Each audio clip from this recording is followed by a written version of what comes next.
네, 오늘은 우리 가장 큰 계명, 하나님 사랑 그리고 이웃 사랑에 대해서 함께 우리 말씀을 나누시도록 하겠습니다. 여러분들 이 사랑에 대한 계명은 아마 많이 들으셨을 거예요. 그리고 오늘의 이 본문 말씀 내용도 정말 많이 들으셨을 겁니다. 그렇게 여러분들 우리가 자주 듣고 또 우리가 성경 말씀 속에서 자주 들을 수 있는 이유는 바로 이 사랑이라는 것이 그렇게 중요하다는 거죠.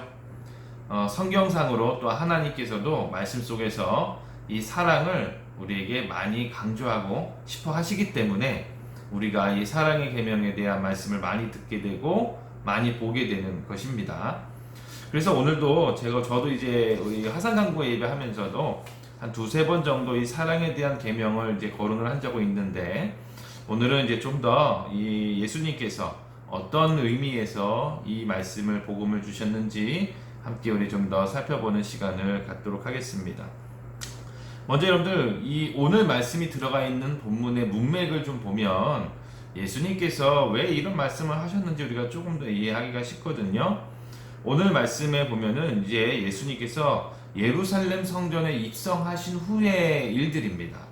이제 십자가에 못 박히시기 위해서 예수님께서 예루살렘에 입성하셨습니다. 그래서 우리는 그날 이제 종려 주일로 지키잖아요. 그래서 이제 입성하시고 나서 예수님께서 처음 하신 일이 있습니다. 그거 뭘까요? 예루살렘 입성하시고 가장 처음 하신 일. 아마 이제 들으시면 다 아실 거예요. 성전 정화 작업을 하셨어요. 아마 이게 예수님께서 성전에 들어오셨는데 장사치들이 너무 많은 거예요. 막 이게 뭐 짐승도 팔고 뭐 이것저것 파는데, 이거는 이제 성전이 기도하고 예배하는 처소인데 이 장사꾼들이 가득 차 있는 것입니다. 그래서 예수님께서 책찍을 드셔가지고 다 내치면서 그 장사꾼들을 다 내쫓아버리셨죠. 여러분들 이 일 이후에 이제 분쟁이 시작된 거예요. 가뜩이나 여러분들 그 이스라엘의 정치적 종교적 지도층들 있잖아요. 보면 뭐 사두개인, 뭐 제사장들, 장로들, 그리고 뭐 바리새인들, 여러분들 이런 사람들이 예수님을 되게 싫어했습니다. 싫어했는데 이 성전 정화 작업을 하고 난 다음에 그들에게 어쩌면 기름을 부은 것 같아요. 왜냐하면 여러분들 당시에 성전에서 장사를 할 수 있게 허용한 사람들이 누구일까요? 사두개인들과 제사장들, 장로들입니다. 그래서 성전에서 장사를 해서 거기서 나오는 수익 중에서 세금을 받았어. 세금, 잘세 같은 세금을 받아가지고 자기들이 이제 이래저래 사용을 했는데 예수님께서 그들을 막 내쫓으셨잖아요. 그러니까 막 화가 난 거죠. 여러분들 이 성전 정화 작업 이후에 예수님과 계속 이 사람들이 논쟁을 해요. 번갈아 가면서. 그래서 여러분들 보면 장로들과 제사장들부터 시작해가지고 예수님을 막 공격합니다. 그래서 예수님의 정권, 예수님의 권위에 대해서 도전을 하죠. 예수님을 향하여서 성전에서 가르치는 권세를 누가 줬냐? 성전에서 가르칠 수 있는 권위를 누가 줬냐라고 하면서 공격을 하죠. 이때 예수님께서 세례 요한이 어디서 왔느냐?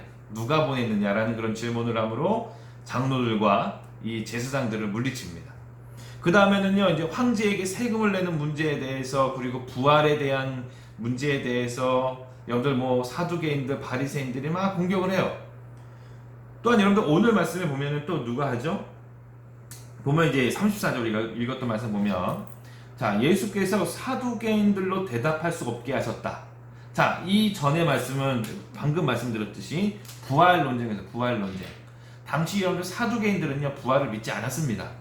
부활이 없다 그랬어요. 근데 예수님께서는 그 부활에 대해서 증거하시고 선포하셨죠. 그러니까 이들이 예수님이 말씀하신 거에 반박을 할 수가 없는 겁니다. 그러니까 증거죠.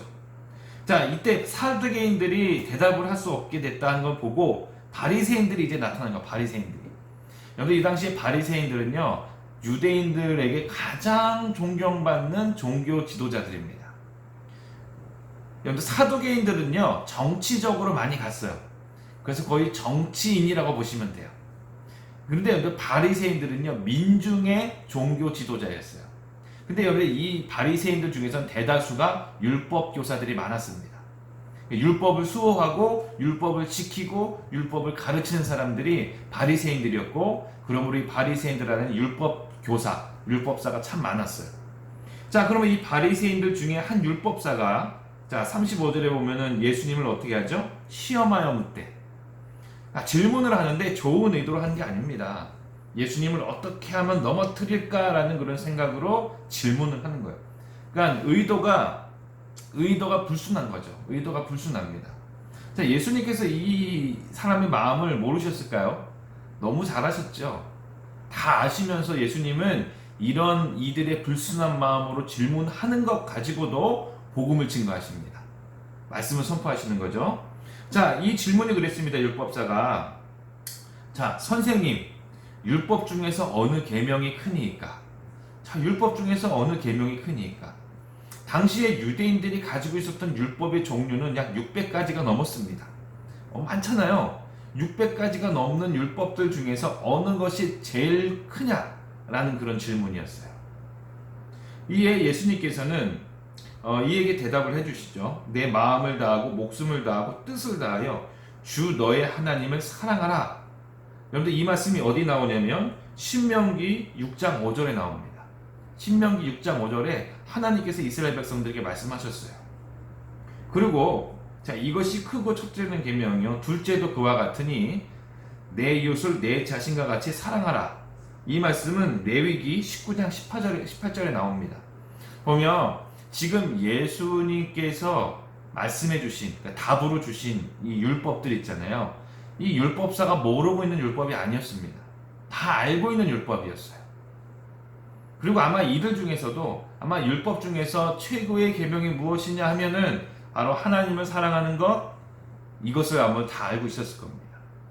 지금 보면은 율법학자는요, 지식적인 측면에서 예수님께 질문을 했습니다. 지식적인 측면에서. 근데 예수님께서는 답은 실천적인 측면으로 답을 주시는 거예요. 실천해라라는 것이죠.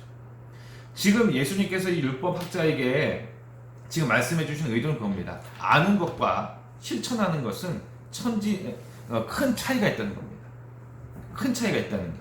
그래서 여러분들 우리가 아는 것을 그치지 말고 실천하는 것으로 가야 된다. 지금 예수님은 그것을 지금 이 율법학사의 질문을 빗대어서 지금 교훈을 주시고 계시는 겁니다. 자, 여러분 한번 보십시오. 안다는 것은요, 여러분 우리 그리스도인이 아니더라도 예수님에 대해서 너무 다 잘 알아요. 제가 예전에 이제 우리 반기독교 단체, 안티크리스천이라고 하는데, 우리 반기독교 단체 사이트에 제가 한번 들어가 본 적이 있어요. 궁금해서. 근데 깜짝 놀랐던 게, 그 사람들 사이트에 들어가자마자 우리가 보는 성경의 창세기부터 요한계시록까지 다 올라가 있어요. 말씀이. 그 성경이 올라가 있고, 그 한 절 한 절에 다 반박하는, 자기들의 주장이죠. 반박하는 것들을 다 달아놨습니다. 각주로. 그러니까 너무 어마어마한 거예요, 양이. 깜짝 놀란 거죠. 이 교회를 싫어하고 교회를 반대하고 교회를 배적하는 이 단체가 성경 말씀을 이렇게 잘 아는가. 물론 여러분들 그들은 잘못 이해하고 있고 또한 그것을 반박하고 있지만 어찌 보면 예수님에 대해서도 알고요, 교회에 대해서도 알고요, 다 안다는 거죠. 여러분들 아는 것과 믿는 것은 다른 것입니다. 또한 예로 여러분들 우리가 성경상에서 보면 예수님께서 귀신 들린 자들을 치유하시잖아요. 귀신 들린 자들을 치유하십니다. 근데 그 귀신들이 항상 어떻게 하죠? 예수님을 먼저 알아봐요. 사람들보다 먼저 알아봅니다. 당신은 메시아고 하나님의 아들임을 이 귀신들은 너무 잘 아는 거예요. 아는 것과 믿는 것은 너무나도 큰 차이가 있다는 것이죠. 또한 여러분들 오늘 이 말씀에서 예수님께서 왜 그렇게 실천적인 것을 말씀하시냐면 사랑에 대해서 말씀하실 때, 여러분들 우리가 선한 사마리아 이웃 아시잖아요. 사마리아인 이웃, 그렇죠? 당시에 유대인들이 정말 뭐라 그럴까요? 이방인처럼 보는, 죄인처럼 여기는, 짐승처럼 여기는 그 사마리아 그 사람이 진정한 이웃이다. 왜? 무엇 때문에? 사랑을 베풀었습니까? 실천했으니까. 여러분들 이것을 강조하십니다. 그러면 여러분들 이 계명은 지금 율법학자는 다 알고 있었어요. 이 계명 다 알고 있었습니다. 근데 예수님께서 바로 그거죠. 크고 첫째 되는 계명이니 그리고 온 율법과 선지자의 강령이니라. 이거는 모든 율법과 선지자들이 그동안 선포했던 모든 하나님의 말씀들 중에서 가장 으뜸이 되고 가장 실천해야 되는 것이다 라는 것입니다. 그러므로 여러분 우리 교회는요, 아마 지금은 조금 이런 좀 좋은 별명이 좀 덜한데, 자, 옛날에는 예전만 해도 사랑의 종교래요. 사랑의 종교. 우리 기독교는 사랑의 종교 맞습니다. 사랑이 가장 으뜸이 되고 사랑의 기초 위에 서 있는 것이 우리 교회요, 우리 성도님들이요, 우리 그리스도인이어야 되는 것입니다. 정말 여러분들 이 사랑에 빠져버리면, 교회에서 우리 공동체 사랑에 빠져버리면 정말 많은 사람들에게 마디른 소금처럼 짓밟히게 되고 벌어지게 되는 겁니다. 왜? 하나님을 믿고 예수 그리스도를 따르는 것에 있어서 가장 중요한 게 오늘 이 말씀처럼 가장 중요한 핵심이 사랑의 실천이잖아요. 먼저는 하나님을 사랑하는 것, 여기서만 그치는 게 아니라 내 이웃을 내 몸과 같이 사랑하라는 것이죠. 당연히 우리는 여러분들 하나님 사랑하는 건 당연하게 알고 있습니다. 그런데 반면에 내 이웃을 사랑하는 것에 대해서는 좀 우리가 어색하고 잘 못하는 것 같아요. 그래서 여러분들 가끔 보면은 우리가 교회에 와서 기도회도 열심히 하고 예배 참석도 잘하고 하는데 우리 이웃들에 대해서는 굉장히 인색하고 굉장히 좀 상처되는 말을 하는 것들을 제가 간혹 봐요. 그럼 너무 좀 제가 옆에서 봐도 좀 낯뜨겁고 좀 이게 마음이 불편해요, 저도. 그래서 저분이 꼭 보면 장로님인데, 권사님인데, 저희 교회 말고 제가 다른 데 이게 보면 꼭 그래요. 전화 통화를 해도 왜 그렇게 가시가 돋치게 사람에게 상처되는 말을 그렇게 하지라는 그런 좀 이렇게 안타까움이 있습니다. 하나님을 사랑하고 하나님을 잘 섬기는 만큼 내 옆에 있는 이웃도 사랑하고 잘 섬겨야 돼. 이게 하나님께서 이렇게 원하시는 거예요. 여러분들 우리가 전도하고 싶어 하잖아요. 많은 사람들이 전도를, 우리 그리스도인들의 목표는 그렇잖아요. 영혼 구원이고 전도입니다. 또 우리 예수님께서 승천하실 때 우리에게 주신 지상명령도 그렇잖아요. 땅끝까지 이르러 내 증인이 되리라. 내 증인이 되리라. 어떤 증인이 될까요? 우리가 무엇을 증거해야 될까요? 지식적으로 성경을 지식적으로 전하는 것이, 아니면 아무런 감정 없이, 마음 없이, 사랑함 없이 그냥 로봇처럼 예수 믿으세요. 여러분들 이것이 진정한 전도일까요? 예수님께서 너희가 내 증인이 되라 라는 그런 말씀의 의미는, 예수님께서 이 땅 가운데 계실 때에 제자들에게 사랑을 베풀고 복음을 증거하시고 그들을 섬겨주시고 희생해 주신 것처럼 우리도 똑같이 그런 증인이 되라 라는 그런 의도가 아닐까 생각을 합니다. 여러분들 우리 가족 중에서도 정말 그래요. 가족 중에서도 아직 믿지 아니하고 있는 분들이 계실 거예요. 오랜 시간 걸립니다. 여러분들 가족 전도는요 참 오랜 시간 걸려요. 그러므로 여러분들 포기하지 않고 우리가 어떻게 해야 될까요? 사랑으로 다가가야 돼요. 사랑으로 희생해주고 섬겨주고 감싸주고 보듬어주는 거죠. 저도 이제 보면은 저희 가정도, 저희 아내와 저희 집이 어찌 보면 그 믿는 첫 때예요. 첫 때. 그러니까 저희들로 통해서 이제 전도를 이렇게 하는데, 보면 이제 저희 처가댁도 교회를 한 발짝도 가보지 않았던 그런 집이에요. 그런데 이제는 명절 때 되면은 70대 때로 이제 우리가 가정 예배도 드리고 복음도 증거하고 말씀도 잘 이렇게 들으시고 많이 좋아졌죠. 처음에는 그렇지 않았습니다. 처음에는 어려웠어요. 이게 좀 거부도 하고 반대도 있었죠. 그러나 여러분들 인내심을 가지고 사랑으로 다가간다면 점차적으로 그게 강력한 전도가 되는 겁니다. 강력한 전도가 되는 거예요. 그러므로 사랑의 실천은 쉽진 않아요, 솔직히. 왜냐하면 사랑한다는 것은 내가 좀 더 희생해야 되고, 내가 좀 더 나를 포기해야 되고, 내가 좀 더 내가 가진 것들을 베풀어야 되는 거잖아요. 그러나 여러분들 이 사랑의 실천을 통해서 하나님께서는 놀라운 열매를 맺게 해주실 줄로 믿습니다. 그리고 또 한 가지 여러분들, 이 사랑을 준다는 것은요, 솔직히 우리 그 몸과 마음에도 그 건강함을 유지시켜 줍니다.